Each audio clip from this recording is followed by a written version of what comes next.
Hi friends, welcome back to my channel. ನೀವು ನೋಡ್ತಿದ್ದೀರಾ ಮಂಗು YouTube channel. ಇವತ್ತಿನ ಒಂದು ವೀಡಿಯೋದಲ್ಲಿ ನಾನು ನಿಮಗೆ 4000 ತಾಸು ವಾಚ್ ಟೈಮನ್ನು ಹೇಗೆ ಕಂಪ್ಲೀಟ್ ಮಾಡೋದು ಅಂತ ಈ ಒಂದು ವೀಡಿಯೋದಲ್ಲಿ ತಿಳಿಸ್ಕೊಡ್ತೀನಿ. ವೀಡಿಯೋನ ಸ್ಟಾರ್ಟ್ ಮಾಡೋಣ. ಅದಕ್ಕಿಂತ ಮೊದಲು ವಿಡಿಯೋ ನಮಗೆ ಇಷ್ಟ ಆದರೆ ಲೈಕ್ ಮಾಡಿ, ನಿಮ್ಮ ಫ್ರೆಂಡ್ಸ್ ಥರ ಇರ್ತಾರಲ್ವ ಅವರಿಗೆಲ್ಲರೂ ಕೂಡ ಒಂದು ವಿಡಿಯೋನ ಶೇರ್ ಮಾಡಿ. ಫಸ್ಟ್ ಟೈಮ್ ನಮ್ಮ ಯೂಟ್ಯೂಬ್ ಚಾನಲ್ ನೋಡ್ತಾ ಇದ್ದರೆ ಸಬ್ಸ್ಕ್ರೈಬ್ ಮಾಡಿಕೊಂಡು ಪಕ್ಕದಲ್ಲಿರುವ ಬೆಲ್ ಬಟನ್ನ ಪ್ರೆಸ್ ಮಾಡಿ ಆಲನ್ನು ಸೆಲೆಕ್ಟ್ ಮಾಡ್ಕೊಳ್ಳಿ. ನೀವು ಆಲನ್ನು ಸೆಲೆಕ್ಟ್ ಮಾಡ್ಕೊಂಡ್ರೆ ನಾನು ಯಾವುದೇ ಒಂದು ವೀಡಿಯೋನ ಅಪ್ಲೋಡ್ ಮಾಡ್ತೀನಿ ಅಲ್ವಾ, ಅಪ್ಲೋಡ್ ಮಾಡಿದ ತಕ್ಷಣ ನಮಗೆ ನೋಟಿಫಿಕೇಷನ್ ಬರುತ್ತೆ ಫ್ರೆಂಡ್ಸ್. ನಿಮ್ಗೆ ಏನಾದರೂ ಈ ಒಂದು ವಿಡಿಯೋದ ಮೇಲೆ ಡೌಟ್ ಇದ್ದರೆ ಕಾಮೆಂಟ್ ಮಾಡಿ. ಬೇರೆ ಯಾವ್ದಾದ್ರು ವೀಡಿಯೋಸ್ ಬೇಕು ಅಂತಂದರೂ ಕೂಡ ಕಾಮೆಂಟ್ ಮಾಡಿ, ಅಪ್ಲೋಡನ್ನು ಮಾಡ್ತೀನಿ. ಈಗ ಬನ್ನಿ ವಿಡಿಯೋನ ಸ್ಟಾರ್ಟ್ ಮಾಡೋಣ. ಫ್ರೆಂಡ್ಸ್, ನೀವು 1000 ಸಬ್ಸ್ಕ್ರೈಬರ್ಸನ್ನು ಬೇಗ ಕಂಪ್ಲೀಟ್ ಮಾಡಿರ್ತೀರ. ಬೇಗ ಕಂಪ್ಲೀಟ್ ಮಾಡಿಲ್ಲ ಅಂತಂದರೂ ಕೂಡ ಸ್ವಲ್ಪ ದಿನದಲ್ಲಿ ಕಂಪ್ಲೀಟನ್ನು ಮಾಡಿರ್ತೀರ. ಆದರೆ 4000 ವಾಚ್ ಟೈಮ್ ಇರುತ್ತಲ್ವ, 1000 ಸಬ್ಸ್ಕ್ರೈಬರ್ಸ್ ಕಂಪ್ಲೀಟ್ ಆದ ತಕ್ಷಣ 4000 ವಾಚ್ ಟೈಮ್ ಬರುತ್ತೆ. ಇದನ್ನು ಕಂಪ್ಲೀಟ್ ಮಾಡೋದು ಕಷ್ಟ ಆಗಿರುತ್ತೆ. ಏಕೆಂತಂದರೆ ನೋಡೋರೆಲ್ಲರೂ ಕೂಡ ಸಬ್ಸ್ಕ್ರೈಬರ್ನ ಮಾಡ್ಕೊಂಡಿರ್ತಾರೆ, ಆದರೆ ಜಾಸ್ತಿ ಟೈಮ್ ನಿಮ್ಮ ಒಂದು ವೀಡಿಯೋನ ನೋಡಿರಲ್ಲ. ಅದರಿಂದ ನಿಮ್ಮ ಒಂದು 4000 ತಾಸು ವಾಚ್ ಟೈಮ್ ಕಂಪ್ಲೀಟ್ ಆಗಿರಲ್ಲ ಫ್ರೆಂಡ್ಸ್. ಆದ್ದರಿಂದ ನೀವು ನಿಮ್ಮ ಒಂದು ವಾಚ್ ಟೈಮನ್ನು ಕಂಪ್ಲೀಟ್ ಮಾಡಬೇಕು ಅಂತಂದರೆ ಮೊದಲನೇದಾಗಿ ಲೈವನ್ನು ಮಾಡಬೇಕು. ನಿಮಗೆ ಫ್ರೀ ಇರ್ತೀರಲ್ವ, ನೀವು ಆ ಟೈಮಲ್ಲಿ ಲೈವನ್ನು ಮಾಡಿ. ಲೈವನ್ನು ಮಾಡಿಕೊಂಡು ನಿಮ್ಮ ಸಬ್ಸ್ಕ್ರೈಬರ್ಸ್ ಯಾರೆಲ್ಲ ಇರ್ತಾರೆ ಅವ್ರ ಜೊತೆ ಎಲ್ಲ ಕೂಡ ಮಾತಾಡಿ. ಅವರು ಏನು ಕಾಮೆಂಟನ್ನು ಮಾಡ್ತಾರೆ ಅದಕ್ಕೆಲ್ಲ ಕೂಡ ರಿಪ್ಲೈಸನ್ನು ಕೊಟ್ಟು ಅವ್ರ ಜೊತೆ ಒಂದು 20 ನಿಮಿಷ ನೀವೇನಾದರೂ ಲೈವನ್ನು ಮಾಡಿದರೆ ಅದರಲ್ಲಿ ಎಲ್ಲರೂ ಕೂಡ ಒಂದು 10 ನಿಮಿಷ ಲೈವನ್ನು ನೋಡ್ತಾರೆ. ಒಬ್ಬರು 7 ನಿಮಿಷ, 8 ನಿಮಿಷ, ಕೆಲವೊಬ್ಬರು 10 ನಿಮಿಷ ಲೈವನ್ನು ನೋಡ್ತಾರೆ ಫ್ರೆಂಡ್ಸ್. ಹಾಗೆ ಒಂದು 100 ಜನ ಲೈವನ್ನು ನೋಡ್ರು ಕೂಡ ತುಂಬ ಟೈಮ್ ವಾಚ್ ಟೈಮ್ ಕಂಪ್ಲೀಟ್ ಆಗಿಬಿಡುತ್ತೆ. ಇದರಲ್ಲೇ ಕೂಡ ನೀವು ಶನಿವಾರ ವಾರಕ್ಕೊಮ್ಮೆ ಕೂಡ ನೀವು ಮಾಡ್ಬೋದು ಲೈವನ್ನು.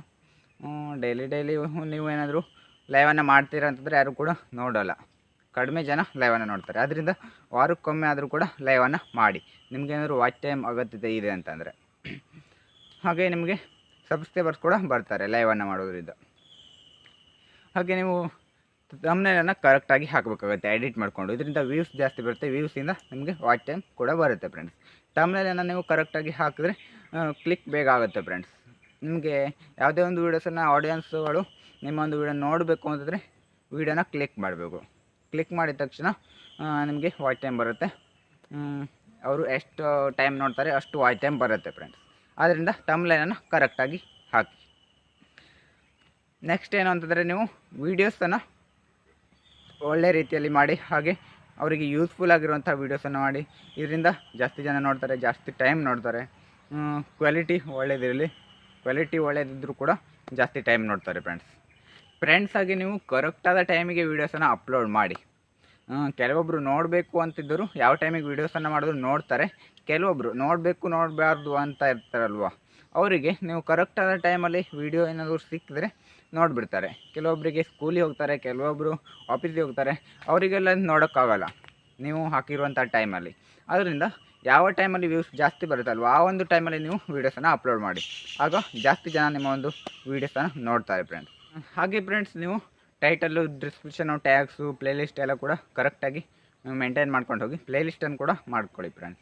ಪ್ಲೇಲಿಸ್ಟ್ ಮಾಡ್ಕೊಳ್ಳೋದ್ರಿಂದ ಅವರಿಗೆ ಈಸಿ ಆಗುತ್ತೆ, ಆಡಿಯನ್ಸ್ಗಳಿಗೆ ನಿಮ್ಮ ಒಂದು ಚಾನಲಲ್ಲಿ ಯಾವ್ಯಾವ ಥರದ ವೀಡಿಯೋಸ್ಗಳಿವೆ ಅಂತ ಹುಡುಕ್ಲಿಕ್ಕೆ ಈಸಿ ಆಗುತ್ತೆ. ಅದರಿಂದ ಪ್ಲೇಲಿಸ್ಟ್ಗಳನ್ನು ಕೂಡ ಮಾಡ್ಕೊಂಡು ಹೋಗಿ ಫ್ರೆಂಡ್ಸ್. ಇದಿಷ್ಟು ಇವತ್ತಿನ ಒಂದು ವೀಡಿಯೋ. ಇಲ್ಲಿಗೆ ಒಂದು ವೀಡಿಯೋನ ಮುಗಿಸ್ತಾ ಇದ್ದೀನಿ. ಮುಂದಿನ ವೀಡಿಯೋ ಎಲ್ಲರೂ ಕೂಡ ಸಿಗೋಣ. ಅಲ್ಲಿವರೆಗೂ ಎಲ್ಲರೂ ಕೂಡ ಬಾಯ್.